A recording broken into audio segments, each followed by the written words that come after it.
There's a singular truth, a hard-won lesson, that every awakened soul eventually comes to understand, often through painful personal experience. And it is this: the moment you open up and share your spiritual awakening with the wrong person, something precious, something vital within you begins to slowly die. Eckhart Tolle grasped this concept deeply. He understood the gravity of this principle. Spending years in deliberate silence after his own profound transformation, it wasn't because he lacked words to express his experience, quite the opposite. It was because he intrinsically knew that sharing his insights prematurely could effectively destroy the very essence of what he had discovered. Today, I'm going to reveal precisely why this kind of silence is the sacred protection that every awakened soul desperately needs, why the ego-driven reactions of others can actually poison your inner peace, and why the truth you carry within must sometimes remain carefully hidden. This isn't about some misguided sense of secrecy or hiding away. This is about survival, plain and simple. When you first awaken and when you first begin to truly see, there's an overwhelming, almost uncontrollable desire to share that newfound insight. You've stumbled upon something so incredibly profound, so radically life-changing, that keeping it bottled up inside feels almost impossible. You want to shout it from the rooftops. You feel compelled to tell everyone, your family, your closest friends, your co-workers, even mere acquaintances. You desperately want them to experience the same liberation, the same profound understanding that you have found. But here's what Tolle so wisely cautions us about. The vast majority of people surrounding you are still heavily identified with their minds. Their egos are firmly in control, running the entire show. And the ego, remember, has one primary overriding function: to fiercely maintain its sense of separate, individual identity. At all costs, when you bravely share your deeply personal spiritual experience with someone who remains profoundly unaware and deeply unconscious, their ego instinctively perceives it as a direct threat, and this is not a conscious or deliberately malicious act. They would rarely, if ever, consciously admit such a thing, but on a much deeper subconscious level, your very transformation, your shift in perception, challenges and ultimately undermines everything they currently believe about the nature of reality, and so they unconsciously attack. Sometimes it manifests as outright ridicule, dismissive laughter, or open mockery. Other times it's disguised as concern that you've somehow lost your mind or gone off the deep end. And sometimes, most insidiously, it appears as a subtle dismissal, a gentle brushing aside, that slowly but surely makes you question everything you have experienced. This is precisely why Tolle so consistently teaches that non-reaction, a conscious decision to not react to the ego-driven behaviors of others, is quite literally one of the most effective ways to protect your own precious inner state. But there's something even more crucial, even more important than simply non-reaction, and that is making a conscious choice about when, and even if, to speak about your journey at all. The first reason why awakened people must carefully guard their truth is remarkably simple. Sharing it too soon, prematurely broadcasting your enlightenment, actually feeds the spiritual ego. When you find yourself telling someone else about your awakening, take a moment and watch what happens inside of you. There's often a very subtle, almost imperceptible, sense of superiority, a fleeting feeling that you now know something that they don't. This, emphatically, is not true spirituality. This is your ego, cleverly hijacking your experience, subtly reasserting control. Tolle explains, in his characteristically insightful way, that the ego can cleverly use absolutely anything to strengthen itself, to reinforce its sense of separate identity, even as, and especially, spiritual experiences. The very moment you share, with the primary intention of feeling special, or different, or more enlightened than others, you have already, inevitably, lost something profoundly precious. The truly awakened, the individuals who have genuinely transcended the ego, have absolutely no need for external validation. They don't crave recognition or unanimous agreement. Their peace comes entirely from within, not from any form of external confirmation or approval. This is undoubtedly a hard truth to swallow, but it's absolutely essential to grasp. Every single time you share your deeply personal spiritual journey, seeking approval or external validation, you unwittingly give away a piece of your own hard-earned power. The second reason for maintaining this kind of silence is even more painfully difficult to understand or accept. Most people, quite simply, are not ready to hear what you have discovered. Take a moment and really think about your own journey.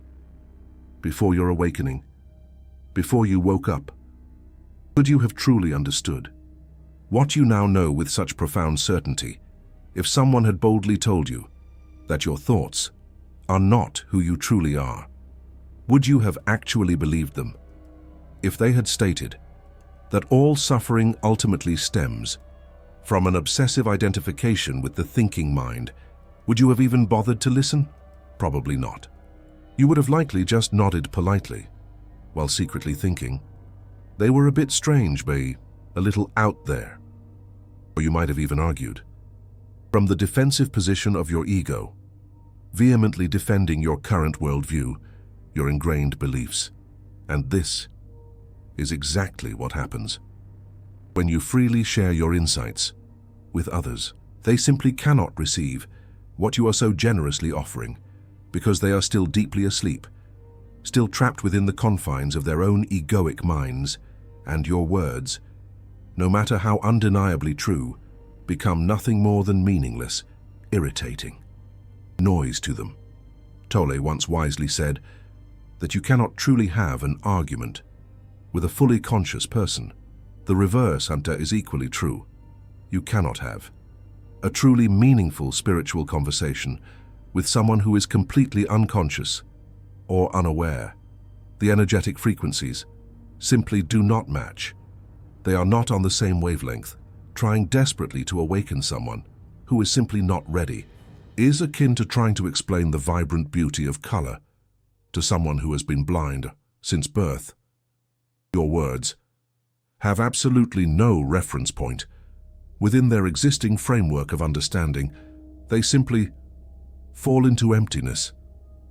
And, tragically, there is something else that inevitably happens when you freely speak to those who remain unconscious.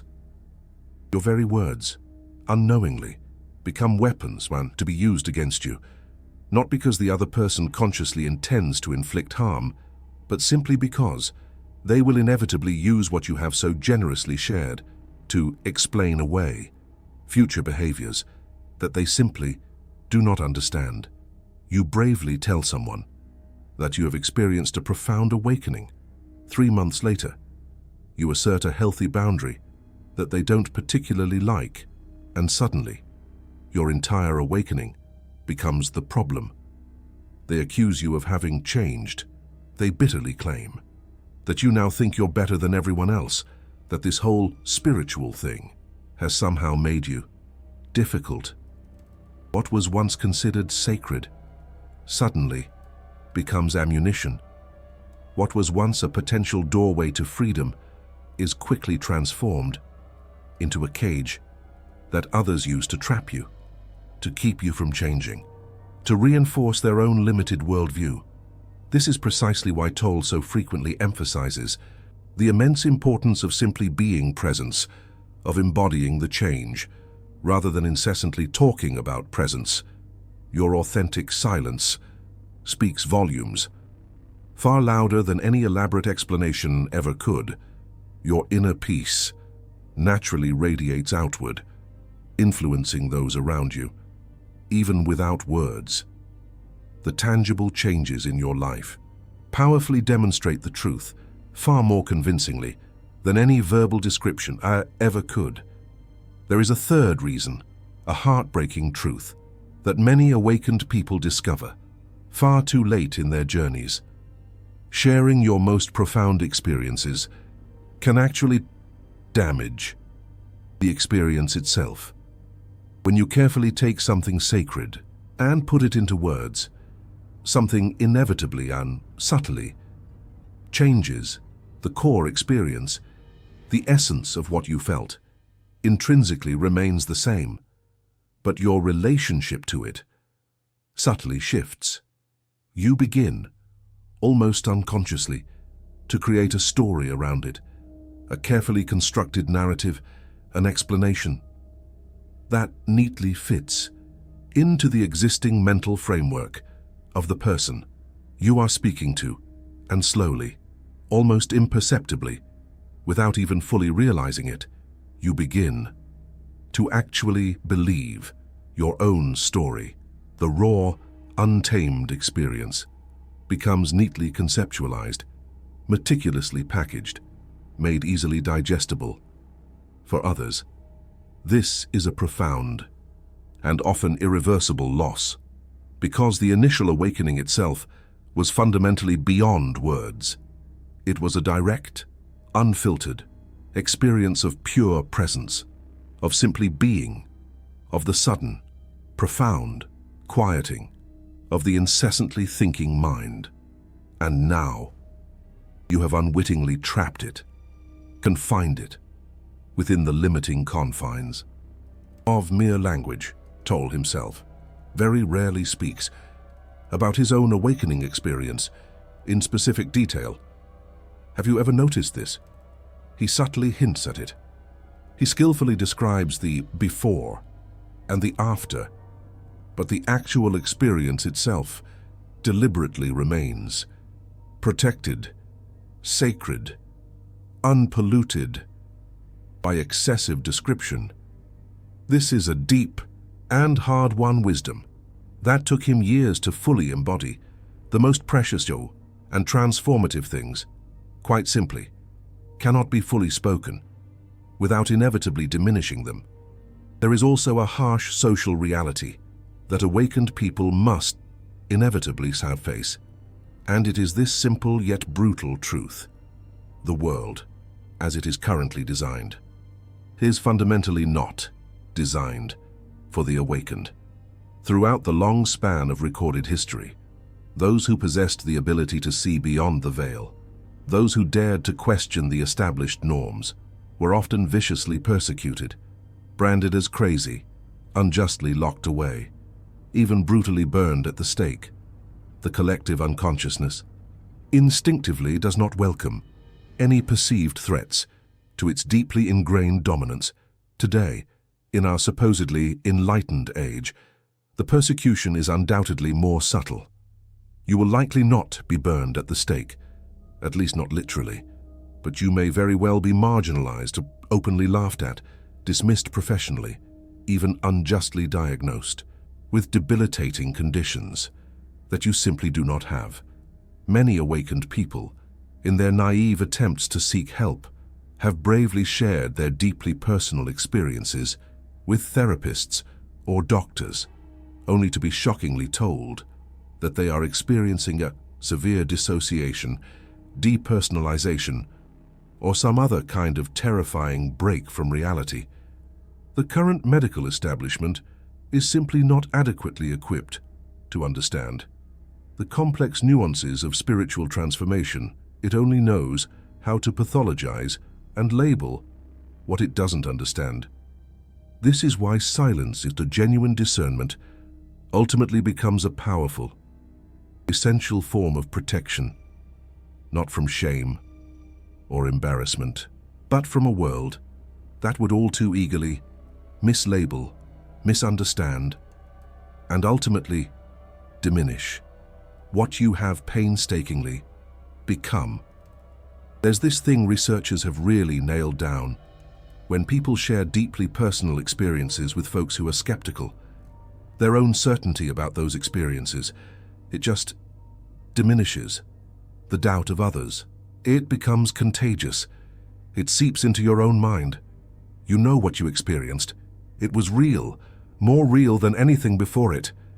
But after enough people look at you with that concerned or amused face, a small voice inside, it starts to whisper. Maybe I imagined it. Maybe they're right. Maybe I'm just confused. This is the danger Eckhart Tolle warns about.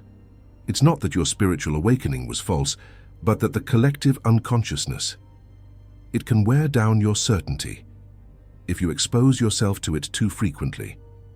The awakened, they must learn to be like water, flowing around obstacles rather than crashing into them, choosing the path of least resistance. When resistance serves no purpose, there is no valor in defending your experience. To those who just cannot hear you, there is no spiritual growth. In arguments with closed minds, sometimes, the most awakened response is simply to smile and change the subject. Now, I've got to share something that Tolle himself has really embodied. The awakened, they do not need to prove anything, the ego. It's constantly seeking validation. It wants to be right. It wants others to agree. It wants recognition for its insights. But true spiritual awakening goes beyond this need entirely. When you are rooted in presence, the opinions of others, they lose their power over you. Whether they believe you or not, it becomes irrelevant. Whether they understand or not, it changes nothing about your inner state. This is the ultimate protection, not silence chosen from fear, but silence chosen from fullness. You do not share because you do not need to. Your peace is complete, without external confirmation. There's this particular type of relationship that becomes especially challenging after spiritual awakening realization, and that is the relationship with family, your family. They knew you before. They have this image of who you are, a mental concept built over years of interaction. When you transform this image, it's threatened, and their egos will fight to maintain it. They'll say you've changed, as if change is bad. They'll reminisce about the old you, the one they understood, the one who fit into their expectations. And here's the painful truth. Sometimes you cannot share your spiritual awakening with those closest to you, not because they don't love you, but because their love is mixed with ego. Their caring is mixed with wanting you to stay the same. Silence with family. It's sometimes the greatest act of love. You allow them to hold on to their image while you continue to grow. You do not force them to see what they are not ready to see. But what about the loneliness? This is the question every awakened person asks. If I cannot share my truth, am I not condemned to isolation? Eckhart Tolle addresses this beautifully. The loneliness you feel, it's not about being alone. It's about not yet fully accepting your aloneness. There's a difference between loneliness and solitude. Loneliness is the ego crying for connection. Solitude is presence, enjoying itself. When you are truly awakened, you discover that you were never really alone. The presence that you are is the same presence. In all beings, connection happens on a level beyond words, beyond sharing, beyond the need for others to understand. You can be in a room full of unaware, unawakened people and feel more connected than ever because you're not looking for connection through conversation. You're experiencing connection through being. This is why many awakened people actually crave more solitude and not less. They aren't running from connection. They've found a deeper connection that does not require words. Let me tell you something that might really surprise you. The need to share your spiritual awakening often comes from Diki, the very ego. You believe you've transcended. The ego loves spiritual experiences. It collects them, like trophies. It wants to display them. Look what happened to me. Look how evolved I am. Look how different I am from the sleeping masses. This is what Tolle calls the spiritual ego, and it's perhaps the most dangerous form of ego because it disguises itself so well. It wears the mask of wisdom while pursuing the same old goals: recognition, superiority, specialness, the truly awakened. They recognize this trap. They see the urge to share, and they question it. Is this coming from love or from a need to be seen? Is this an overflow of presence or a demand for validation? When you can honestly answer these questions, and you'll know when to speak. Until then, silence protects you from your own unconscious motivations. There's also the matter of energy. Spiritual awakening brings with it a new sensitivity to energy dynamics. You begin to feel how interactions drain or nourish you. You notice the difference between conversations that leave you expanded and those that leave you contracted. Sharing your spiritual awakening with unaware, unawakened people is almost always draining. Their resistance, their doubt, their need to pull you back to their level, all of this costs you energy that could be better spent deepening your own practice. Eckhart Tolle rarely argues. Have you noticed this? When someone challenges him, he does not defend. He simply smiles and allows them their perspective. This is not weakness. This is supreme energy management. He knows that engagement with unaware resistance is a losing game. Still, there are times when sharing is right. There are beings who can receive what you offer. How do you recognize them? Tolle teaches that conscious beings recognize each other. There's a quality of presence that speaks without words. When you meet someone who is also awake, you know, not through what they say, but through what they emanate.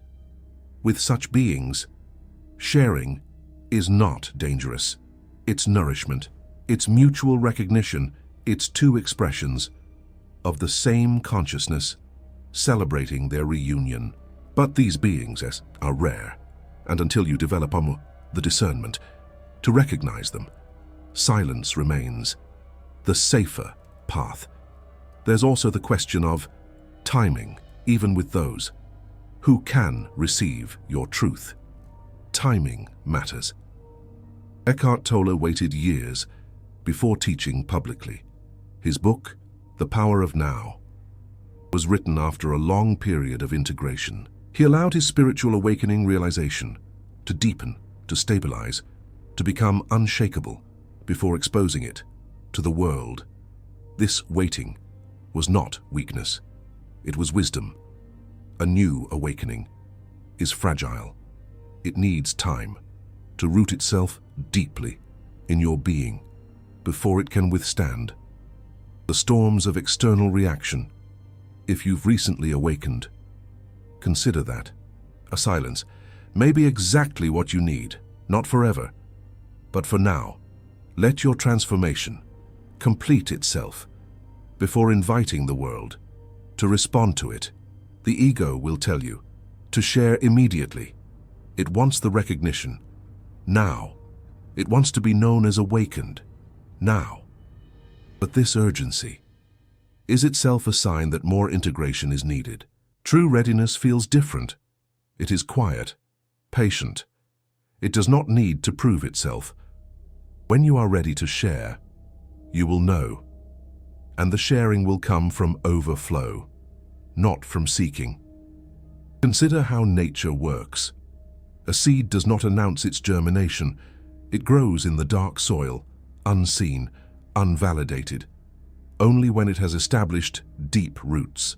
And does it break through the surface? Only when it is strong enough to face the world, Does it reveal itself? Your spiritual awakening realization is like this seed.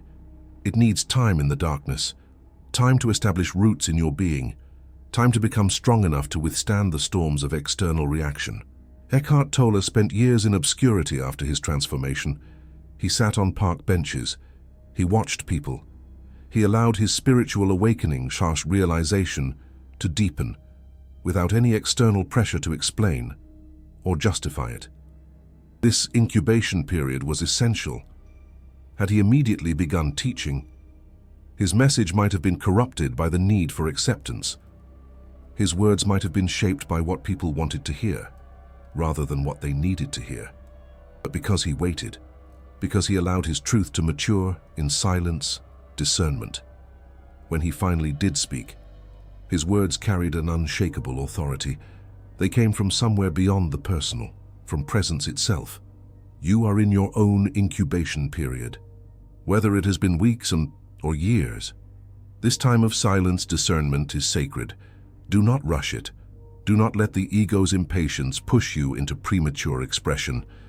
The world will still be there when you are ready. The people who need your message will find you when the time is right. Trust the timing of your own unfolding. There is one more dimension to this teaching that must be addressed. What happens when you do share, and it goes badly? Many awakened people carry wounds from previous attempts to communicate their truth. They shared with a parent who mocked them, a partner who grew distant, a friend who started avoiding them. These wounds can create patterns. Either you stop sharing entirely, building walls around your experience, or you share compulsively, trying to finally be understood. Neither extreme serves you. The walls create unnecessary isolation. The compulsive sharing feeds the very ego you are trying to transcend. The healing comes through presence, through accepting that past rejections were simply others reacting from being unaware, unawakened. They could not help their response. They were asleep. And in this acceptance, you become free. Free to share when it feels right. Free to remain silent, discerning when that serves better. No longer controlled by past pain. But let me offer you a reframe that changes everything. Those painful experiences of rejection were not failures. They were teachings. Each time someone failed to understand you, you learned something valuable. You learned about their level of consciousness. You learned about your own remaining attachments. You learned about the difference between seeking validation and offering truth. These lessons cannot be learned any other way. They required you to share. They required you to experience rejection. They required you to feel the pain of being misunderstood. And now you are wiser. Now you can feel in your body when sharing is right, and when silence discernment is called for. This wisdom came at a price. Honor that price by using what you learned. There is also something profound that happens when you stop needing others to understand. Your relationships actually improve. When you share your spiritual awakening, realization seeking validation. There is an energetic demand in your words. Others feel this demand even if they cannot name it. They feel pressured to respond in a certain way, and this pressure creates resistance. But when you stop needing their understanding, this pressure disappears. You can mention spiritual experiences without any attachment to their response. You can share from overflow without needing anything back. Paradoxically, this is when others become most receptive. When you truly do not need their validation, they are most likely to offer it. When you are complete without their understanding, they are most likely to want to understand. This is one of the great mysteries of awakened living. What you release comes back to you multiplied. What you grasp at much slips away. This is the ultimate teaching about silence, discernment, and sharing. It is not a rule. It is wisdom that must be applied moment to moment. Sometimes silence discernment protects your inner peace. Sometimes sharing spreads light to those ready to receive it. The awakened person learns to feel the difference, to trust their inner guidance, to speak when speaking serves consciousness, to remain silent, discerning when silence discernment serves better. Eckhart Tolle himself demonstrates this mastery. He can sit in silence discernment for long periods during teachings. And he can speak for hours when the energy is right. Both come from the same place. Presence choosing its expression moment by moment. This is what you are learning. Not a permanent vow of silence discernment, not compulsive sharing, but the wisdom to know when each is called for. Let me share with you what Eckhart Tolle calls the field of presence. When two awakened beings meet, they do not need words to communicate the essential. There is a recognition that happens beneath language, a knowing that sees and is seen without explanation. In this field, silence discernment is not absence, it is fullness. It is the most intimate form of communication possible. Words would only diminish what is being exchanged. But when you try to enter this field with someone who is still identified with their mind, the connection cannot happen. You are speaking from presence while they are listening from thought. You are offering being while they are evaluating concepts. This is why sharing your spiritual awakening realization with unaware, unawakened people feels so frustrating. It is not that your words are wrong. It is that you are attempting the wrong form of communication. You are trying to use language for something that transcends language. The awakened learn to meet each level at its own frequency. With the unaware, unawakened, they speak practically, simply, about everyday things. They do not force spiritual depth where it cannot be received. With the awakening, they offer hints, pointers, little invitations that the other can accept or decline. They plant seeds without attachment to whether those seeds grow. And with the fully awake, they rest in the shared field, speaking when words arise naturally. Silent, discerning when silence discernment is the fuller expression. This flexibility is the mark of true wisdom, not one approach for all, but the right approach for each moment, each person, each circumstance. You are developing this flexibility now. Every interaction teaches you. Every moment of connection or disconnection shows you something. Trust this learning process. The one truth that awakened people must keep almost a sacred secret is simply this. Your inner peace, that quiet, unshakable core, is more valuable than being understood. Your connection to presence, that deep, abiding sense of now, matters more than any external validation. The silent knowing in your heart, that intuitive wisdom, is more real than any words could ever capture. Guard this truth, not with fear, but with wisdom. Share when sharing serves the light. When it truly uplifts and inspires. Remain silent when silence protects the sacred, when it preserves the integrity of your inner experience. There's a final image I want to leave you with. Imagine a candle flame in a dark room. This flame is your awakening, your spiritual realization. It is precious. It is alive. It illuminates everything around it, gently, showing you the truth within yourself. Now imagine taking that flame outside on a windy night. What happens? The flame flickers, it struggles, it may even go out completely, leaving you feeling discouraged and defeated. Sharing your awakening with the wrong people at the wrong time is like exposing that delicate flame to harsh winds. The unawareness, the unconsciousness of others, can easily blow out what you have kindled, that spark of truth you've nurtured. But here's what Eckhart Tolle himself would add. As your flame grows stronger, as it becomes a blazing fire, the wind no longer threatens it. In fact, the wind only makes it burn brighter, fueling its intensity and resilience. This is why timing matters so much. A small flame needs protection. A blazing fire can face anything. It can withstand any storm. Your sacred work now is to let your flame grow in the protective space of silence, to feed it with presence, with mindful awareness of each moment, to shield it from unnecessary exposure, until it becomes the unquenchable fire it is meant to be. And one day, or perhaps one day soon, you will stand in the midst of unawareness, and your light will not waver.